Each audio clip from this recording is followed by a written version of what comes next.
Sanmonani and welcome back to a brand new video, brand new week. Hi, let's talk about this episode. Angazi noma episode 5 or 6, but kesana, all I can say is this episode was not giving at all. There was just something missing about this episode. But first, I guess ukuthi abantu batheni and then we'll chat at the end.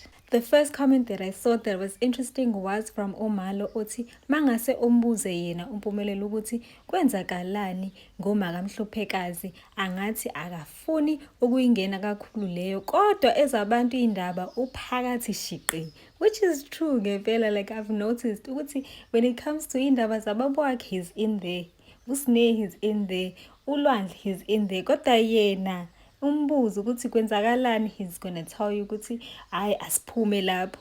Hayibo, this child uthandiwe yena uthena yaze yabanda nansi ishow yo sana, and then uSdu uthi ibele laSneh lonke lingaphandle. Yo guys, I tried not to notice that, but nje, I don't know, when it comes to the stylist of the show nje, sometimes they get it right and then sometimes nje bakithi there is just this fascination ngamabele mele abe ngaphandle amabele with all the girls futhi, especially the older ones nje amabele mele abe ngaphandle, and I just don't get it. Like sometimes I feel like they should just wear like ingubo nje that are not so revealing, yabo. And then omunye ke uthi niyambona yini uMakhumalo sengathi umithi. And I hate it for her ngoba it's not just this one person osho njalo. A lot of people were saying the same thing. And I want us to move away from that ngoba siyazi ukuthi how sensitive this topic is. And it's so strange ukuthi we only say this to uMakhumalo no Sneh. I feel like nje we should give uSneh a chance to show us ukuthi she has changed. And nakhona futhi she doesn't owe us anything. If she falls pregnant or uMakhumalo falls pregnant, they don't have to tell us. They only have to tell umndeni wabo. And then once they announce it publicly for us, then Mrs. Yasho would, oh, okay, sibonile glow, nan. But to just assume, guys, because asaz suguti what individuals are struggling with, internally when it comes to the weight issue. Ngobanje, just the other episode, sibonile uSneh eti, she is trying to lose a bit of weight and eat smaller portions. Nakho-ke thina sesiyocomment-ke ey'thombeni zakho ukuthi waze wakhuluphala ngathi ukhulelwe. Yayibo leyo nto uzozizwe njani-ke manje uma esebona yonke leyo nto esiyibhalayo ngoba phela thina ave sibhala. Yo guyzini, masebethi khona abantu ngempela guys abakwazi ukukhuluma. It is women, it is our own sisters who will go and comment izinto nje engasile on our pictures. Uzusho nje ukuthi hayi shithi lo ngoba ekhomenta kanje shithi nje yonke into nje yakhe nje i-right, unezinqa, unefiga, muhle, isikhumba sihle, konke nje kumhambela kahle. Kanti guys, we know nje for ourselves ukuthi as women nje we go through so many things. Siyabona nje i-weight nje is that one thing that is very like so sensitive to all of us nje futhi. So I think we need to do better, guys. And then unazina uthi uMusa is not only crying for the car, but it's deeper than that. And I have to agree, like angazi khona abantu abathi nje no, he's just using this as an excuse to cry more. And I'm just like, guys, I get it. I get what he's trying to say, especially when it comes to lento yokuthwala. I don't know, guys. I just don't know. Mina, I just don't believe yonke into engiyizwayo on Facebook, especially on social media, and when it comes to ukuthi how he got his wealth and everything like that. Ngoba at the end of the day, sasingekho eyiqala lento lama-business akhe from scratch. So where do we get off telling him ukuthi hayi, it's because he did this and this and this and this? Guys, asazi. So are we saying ukuthi thina as African people, the only way to succeed nje ukuthwala nje? There's no hard work. It's not ukuthi wasebenzisa lama opportunities aye now. It's not because he was smart, street smart. It's not because wayenama connections. It's not because wazalela khona vele endaweni where he could take lama opportunities. Because for some people ngempela guys, it's a matter of luck. Nendawo okhule kuyona, abazali okhule nabo, the networks that you make along the way, imali mhlawumbe usukunayo at your disposal ukuthi uqale lelo business, ne-trust abantu abanayo kuwena ukuthi okay, you can make this happen. Yabo nje guys, kuningi. There are so many factors angadlalela ekuthenini uphumelele nje empilweni. And most importantly, it is consistency and hard work. Guys, we cannot credit ezinye izinto sidlule lokho nje ukuthi guys, if you stay consistent and work hard uzophumelela nje. U-Asanda ke yena uthi abazali kule show bayaphithizela. Shame. I thought izingane zesithembu only. I'm just not feeling the season. Ngeke, it's like sebenzela nje imali. I do agree in a sense yokuthi some of the kids are just not cut out nje ukuthi abe kule show, basically because I'm sorry to say but some of them bayabhora vele, like nje uLwandle, uMpilo, uAbongwe, they are not supposed to be on the show ngoba they are not giving us anything vele. And mina personally, I don't mind ukuvela kwabazali because it's not like isuke ngabo lento abavela ngayo, isuke ngeyingane, so I don't mind them because vele bengibakhumbula, ngiyabakhumbula nje mina, I don't mind seeing them. But I would like to see Nomayeni naye vela, Nomangwabe, even uCocomelon bakithi. How is she settling in kulesi sithembu, her day-to-day life? Ebo, give us something.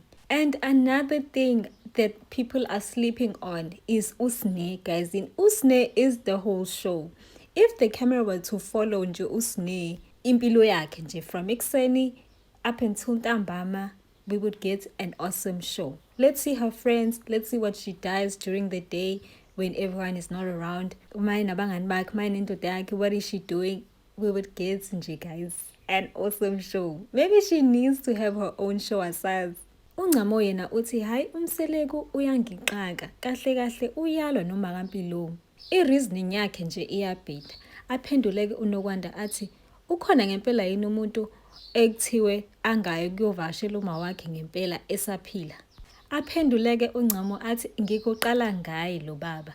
Ayi nami I feel like nje kuningi nje thina, there is this backstory nje esingayazi nje. Yazi kuneyingane la ngaphandle bafethu engenzelanga lutho but they are doing so well nje empilweni, and then mase bakhona benzele yonke into and still impilo ibavurvaye nje. So you cannot confirm ukuthi just because mele umuntu enze yonke into kwisibongo sengane everything is gonna go well for ingane, noma mayengakwenzi konke kuzobheda. No, that's not how life works nje. And the fact that he is still willing to make right by ingane yakhe ukuze ingene esibongeni sakhe kahle shows ukuthi no, like akabalekanga, akayiphikanga ingane, and this mhlambe wayiphika kusaqalwa sazi. Why are they making it so difficult for uMpilo ukuthi ashintshe isibongo ekubeni already uhlala khona, ingane isupport ubaba wayo? I think I know why. If umseleku benganayo imali le anayo, bebengeke becele lento abayicelayo ngoba bebezwenza sure ukuthi okay ke siphe lokho nakho ke ukuze kwenziwe ubulungisa enganeni. But the fact that he does have money, which is unfortunate ukuthi we see this all the time. The fact that mhlawumbe ubaba wengane unemali, they feel the need to ask for more things ngoba bayazi ukuthi that man uzoyikhipha leyo nto abayicelayo. But I've also seen other men who have money but refused to give in to ama demands. Igcina ingane ingahlawulwanga, igcina ingane ingalobolwanga because the family was greedy, which is very, very unfortunate ngoba that means they are not putting ingane first into abayenzayo. I feel like they should just put uMpilo first and behambelana nalokhu yena akufunayo uMpilo. Pilo wants to be Mseleku, they should support her yonke leyo nto. Utsahoka yena uthi Mpilo, are you that desperate to the point where you abandon your own mother cause of a surname? Yo, I feel for your mom. And then utsepiso yena ati she is after the benefits phela. Umeliki yena ati, well, since they are buying the kid with 4 cows, uMakhumalo might as well adopt her and she no longer visits the maternal side and we keep it moving. Angithi bona bathengisa ngengane. Yeah, I don't know what I feel about this. I feel like nje mina esayidini lamaMpilo nje, then they are not leaving any space for Mpilo to come back and ababonge, you know, for all they've done. Yes, esayidini labo. I feel like nje they are more concerned about the material things more than ingane nezidingo zengane. And angazi, I have a theory, but I'm not saying it's true, but I feel like bona mhlawumbe they are still angry ukuthi instead of ukuthi uMseleku aprovidele ingane ibihleli khona kaMakaMpilo, wa opta for ukuthatha ingane kube uyena ohlala nayo ukuze ayondle kahle instead of giving uMakaMpilo i-child support. Mhlawumbe they were hoping ukuthi bazobenefita in that way ukuthi ingane ihlale kubona, imali lokhu ingena kube yibona bayikhulisayo ingane, but mhlawumbe abahlakaniphela uMseleku wathi no, let me just take the child and ngizoyikhulisela mina. And now this is their only opportunity to gain something from uMseleku, and bayabona ukuthi okay, like he's not budging ngoba le request abanayo nje is just too much. Inkomo eziwu4 but ke asazi, I'm not claiming to know i-culture ngaleyo ndlela, but it just seems like a money grab to me.